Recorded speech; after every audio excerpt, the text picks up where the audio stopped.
So good morning. I'm Marcia McNair, and I'm the director of Long Island Girl Talk. And I'd like to welcome family, friends, participants, and supporters to today's third annual holiday party. Now, since this is not about us, but it's about our girls, don't worry, you won't be hearing too much from me today. The girls are going to be running the show, and literally, that's what we've been encouraging them to do by involving them in the behind the scenes as well as in front of the scenes work for television production. Women and people of color are sorely underrepresented in the media, and this is one of the reasons why we see so many stereotypes. I think earlier in our cycle I shared some statistics with you. I don't want to take too long because we've got a full program, but certainly if you check out the latest report from the Women's Media Center, you will find some of those statistics quite shocking.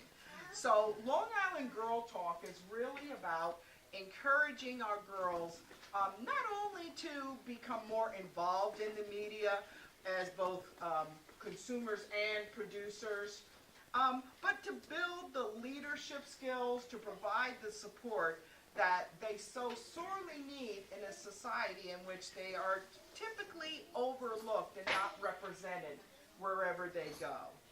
Today's ceremony is also being dedicated to a former Long Island Girl Talk participant, Dejah Joyner. I'm not sure if people are familiar with what happened a couple of months ago, but unfortunately, Dejah was just one of the many young people who was felled by gun violence. And we see such an increase in gun violence in America that we know it's a holiday party and we want to be happy and celebrate, but we also want to remember Dejah, who was funny and sweet and intelligent and whose life was really cut short. Yes, our young men are being victims of, are really almost under attack as a result of police violence. Our young women should not be forgotten at the same time. So this year's ceremony is dedicated to Dejah. And from here, I would like to introduce you to our Mistress of Ceremonies, Jayda Medina, who will conduct the rest of the program. Good morning. First, we'll have a poem for Dejah by Mehrin.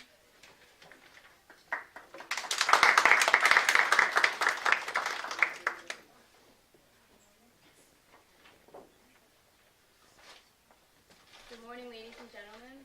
My name is Mehrin and today I will recite a poem that's dedicated to Dejah Joyner and all those who are victims of gun violence. Dejah Joyner, a young girl from Hempstead. She was only 12 years old. A beautiful soul was filled in her own household. Dejah's life gone too soon. We told him to reach for the stars and reach for the moon. How can an innocent life be taken? When I heard the story, I was lying awakened. Such a flagrant crime, but snitches get stitches? What kind of world do we live in that when a young girl dies, no one wants to confess? Every single person possesses the power to confess, so the killer can get an arrest. If there's no justice, this is pointless. Dejah was flawless. No one can match her kindness. If we don't use our voice, we are powerless. Where's the justice? The justice for Dejah. Where's the justice? The justice for Dejah. This isn't rocket science. I'm not asking you to use formulas. I'm just wondering, where's the justice for Dejah?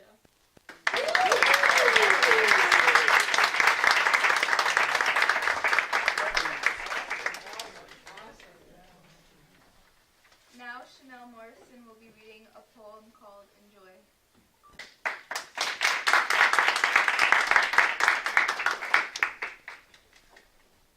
Good morning, everyone. Good morning. My poem is called Enjoy, and I'm dedicating this to Dejah. Enjoy every moment of every day. Take your time out to go and play. Enjoy the time when all goes well, and when it's bad, do not dwell. Enjoy every heartbeat your heart is willing to give. Make it count for as long as you live. Enjoy the things you endure. Enjoy the things you like. Enjoy the things you not. Count your blessings, there are a lot. Enjoy the love of the people around you. Pick yourself up when you're feeling blue. Enjoy every smile, each splinter of fun. Enjoy your life, you only got one.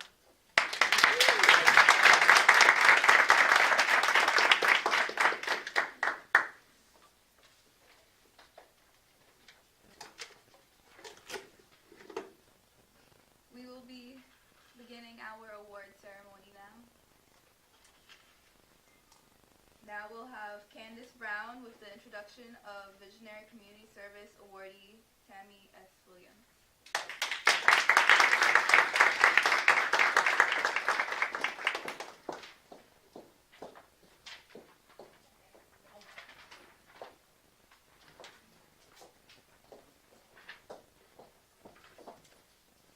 Tammie Williams is a volunteer project director for Girls Pride, which stands for Providing Resources for Independent Dignity and Empowerment. Girls Pride supports and encourages higher education, jobs, training, civic engagement, poverty alleviation, and economic development to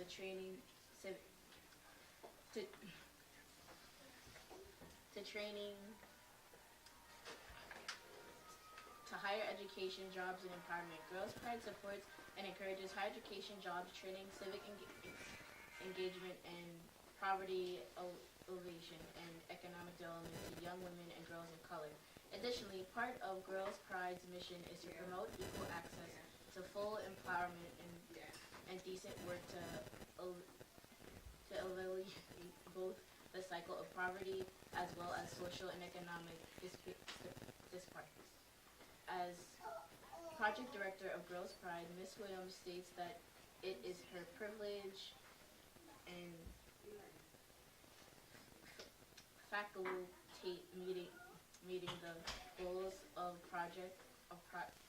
project as she mentors young women and girls in discovering their individual identities, to become self-aware, to believe in themselves and nurture their passion and destiny, and to employ every ounce of confidence to push through lives and challenges and embrace opportunities.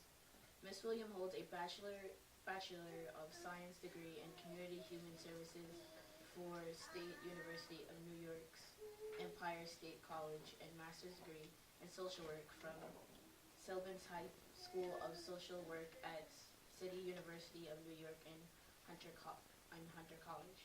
As a mentor and a director, she empowers young women and girls to instrumental in charting their own positive destiny. Therefore, it is our honor to present Tammie Williams with the Long Island Girl Talk Reina Community Service Award.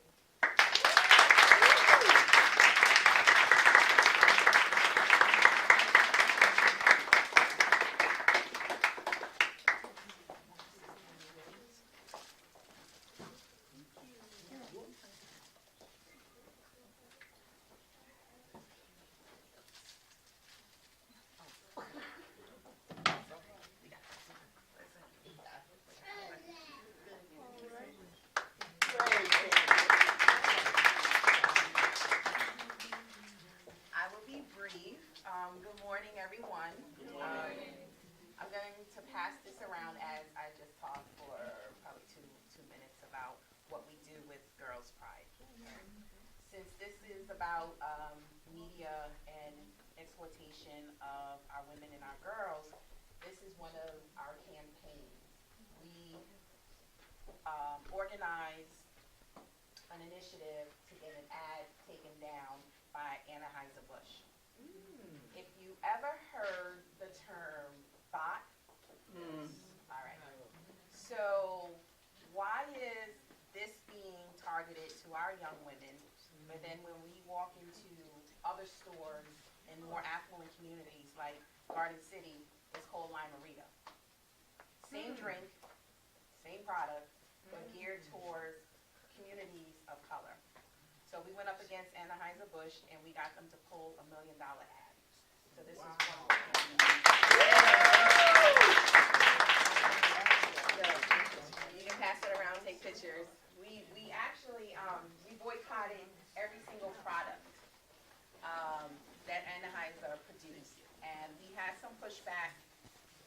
we had some pushback from some residents. Why are you boycotting Bud Light or Budweiser, or this is one particular drink? Would you go in the store and just pick up one craft bottle of the Thousand Island dressing and not say, well, I'm not going to pick up the blue cheese? We make the product, so we have to, make them feel it in their pockets. Girls Pride began in 2011. Community members, just like this, came together and felt there was a need for mentoring our young women and girls. The lack of after-school programs, the cuts to social services, all these positive programs started to go away. So if it was done for me, why not pass it forward and make sure that the next generation has it as well? There's no excuses. We're living in the times of social media. Images are out there all the time. This is the way I'm supposed to look. This is the way I'm supposed to talk. And this is the way this person would find me attractive. Well, not everybody is Nicki Minaj, okay? Sorry, we're coming all different shapes and sizes and beauty. So if we're not controlling what's out there, who is controlling our story? As mentioned, we're not sitting at the table when decisions like these are being made. Why are we not at the table? Why are we not negotiating, for ourselves? So we want to teach young women from when they're young to foster their passions, and also if there's issues like this in a community, stand up and speak out.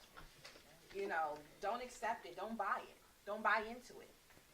Why are they making $1 million off of your self-hate? Come on, Malcolm. All right, so we have 3 components of Girls Pride. The first one, as I said, is mentoring, and that's peer mentoring. If we give our girls the right information, research, data, they'll turn around and share that information with their friends. Because most of us don't want to go to our parents and talk about things, and that hasn't changed. So if my girlfriend has the right resources, then she can back it up. So we want to continue doing that peer mentoring model. The other component is prevention. Sometimes you see a train wreck coming and you're like, get out the way.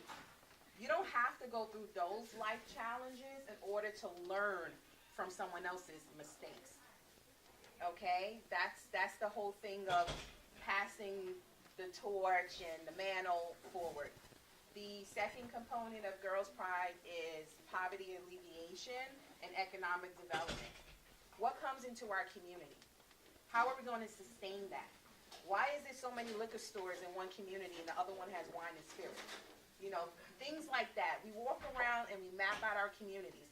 Why do we have so many Checkers and McDonald's versus a Trader Joe? Who's at the table controlling what comes into our community? Stereotyping what we need. We don't need hypertension. We don't need diabetes. We don't need cholesterol. We need healthy choices. So that's the second part. And the last part of Girls Pride is civic engagement, getting our young women involved in voting.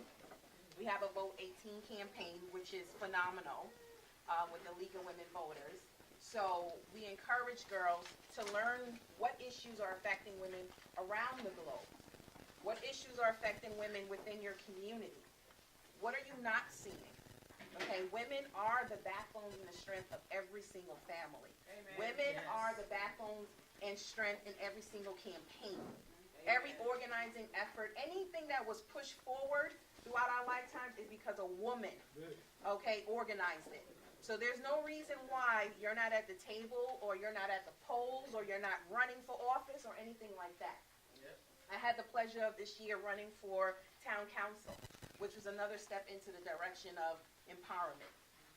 Okay, being a young woman of color and actually running for a position, challenging the status quo, that was a huge accomplishment. And I always say it's an ongoing campaign because we have to be at the table, we're on the menu.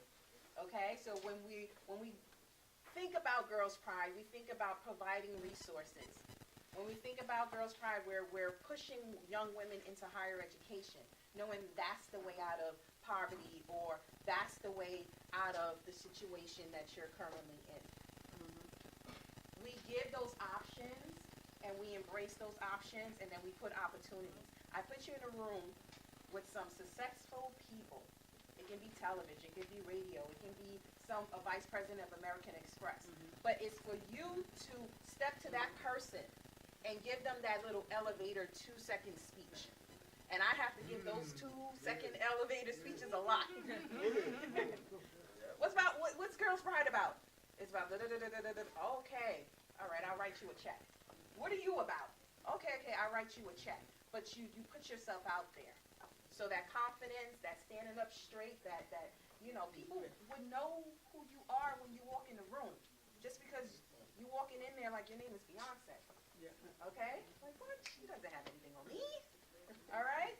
So, again, I appreciate this award for community service. It's my love. It's my passion. I love community organizing. I love women empowerment. I love community service. I've been doing it for 22 years. I'm 34, so I started at 10. My mom brought me to programs like this, and I never stopped. So I appreciate you. Thank you so much.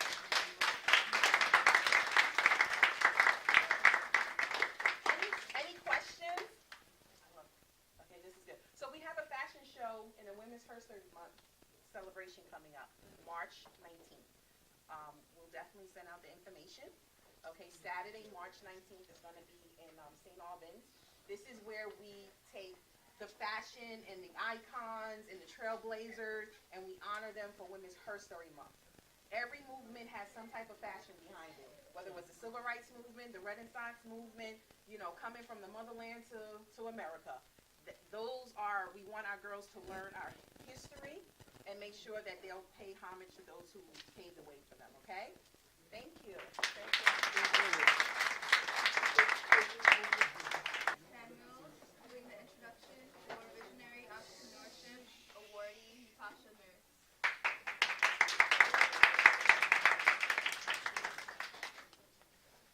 A graduate of New York Law School, licensed attorney and Professor Natasha Nurse held numerous positions in the corporate world prior to becoming one of the founders and primary fashion writer for Dressing Room Week.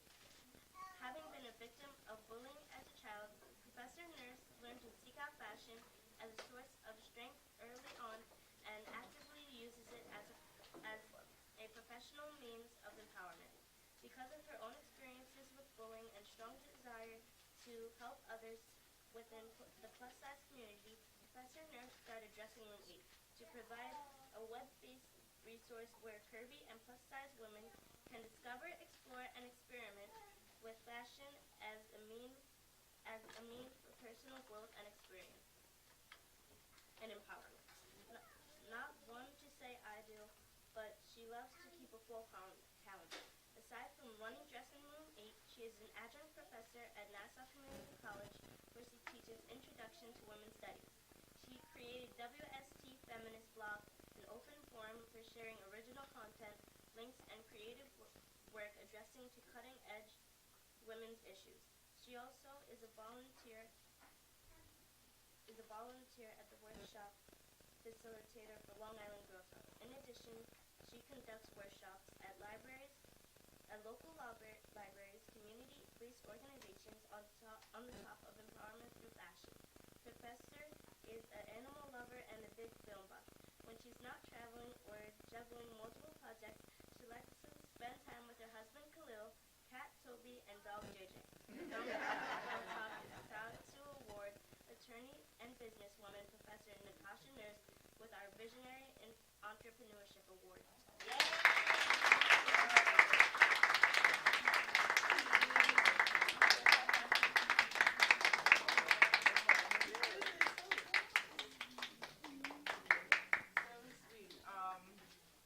Hi there, guys.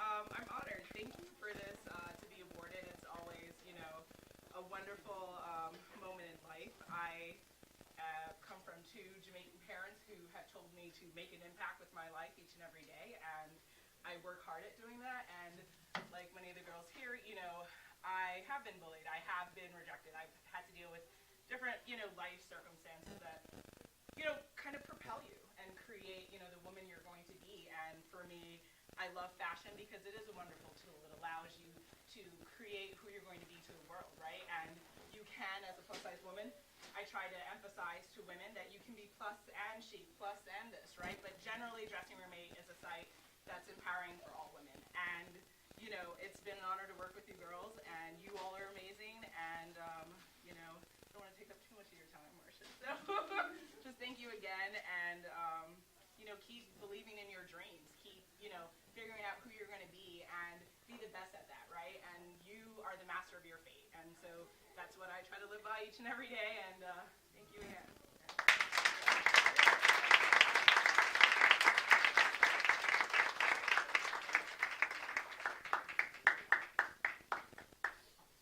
Now Jasmine Medina will be doing the introduction of Visionary Community Leadership awardee, Dr. Gloria Nixon-Pone.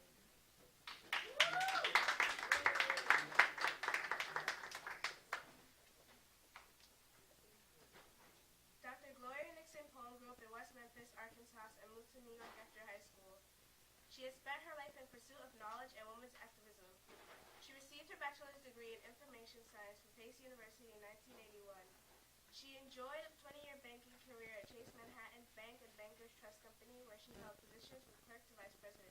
In addition, she founded a real estate brokerage firm, Gloria's New Homes Realty, in Queens, New York. In 2006, she received a Doctor's of Ministry degree from New York Theological Seminary and was ordained as a minister from United Church of Christ a year later. She is certified by the Institute of Rational Emotive Behavior Therapy in York College, the City University of New York. She founded the Family Financial Resources Center, serving as a dean of the Saturday School and the School of Life. Dr. Nixon-Pone serves on the Board of Trustees of New York Theological Seminary and on the Advisory Board of Hofstra University. She is a member of the National Association of Professional Women, NAPW, America's largest association of professional women, the NAACP, the Rotary Club, and the Feinstein University Board. In addition to being a certified world-class speaking coach, she is also an author. She edited and published Fruit of the Spirit, A Legacy to Our Youth. Currently, Dr. Nixon-Pone is the co-founder of Women Ministry International, Inc., and the founder and host of Women's TV, a Time Warner cable TV program which also airs on Verizon Fios. Women's TV celebrates women doing great things in the family, community, and the world. She lives in Old Westbury and is married to retired physician and author Dr. Daryl Pone. The Pones shared their struggles against the discrimination in housing on Long Island as part of the Hofstra University Suburban Oral History Program. Dr. Nixon-Pone says one of her many goals, is to inspire people from all realms of life, and she has done just that as a role model for women and girls on Long Island. Therefore, it is our honor to present Dr. Gloria Nixon-Pone with the Long Island Girls Talk Award for Visionary Community and Leadership.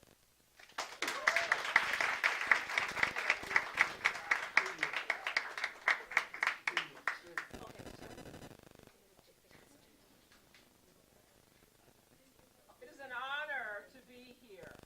I'm excited because I see so many beautiful faces in the room, and thank you for the invite. I love people. With that in mind, I began with a quote, and it was the saying that was populated by the invention of the Mac computer, and it was actually phrased by the late Stephen Jobs. And Stephen Jobs says this: people, say I'm a people. I can't hear you. I'm a people. Okay. People who are crazy enough to believe that they can change the world.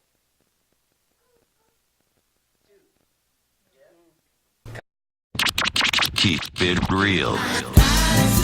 Move on and be who I am. So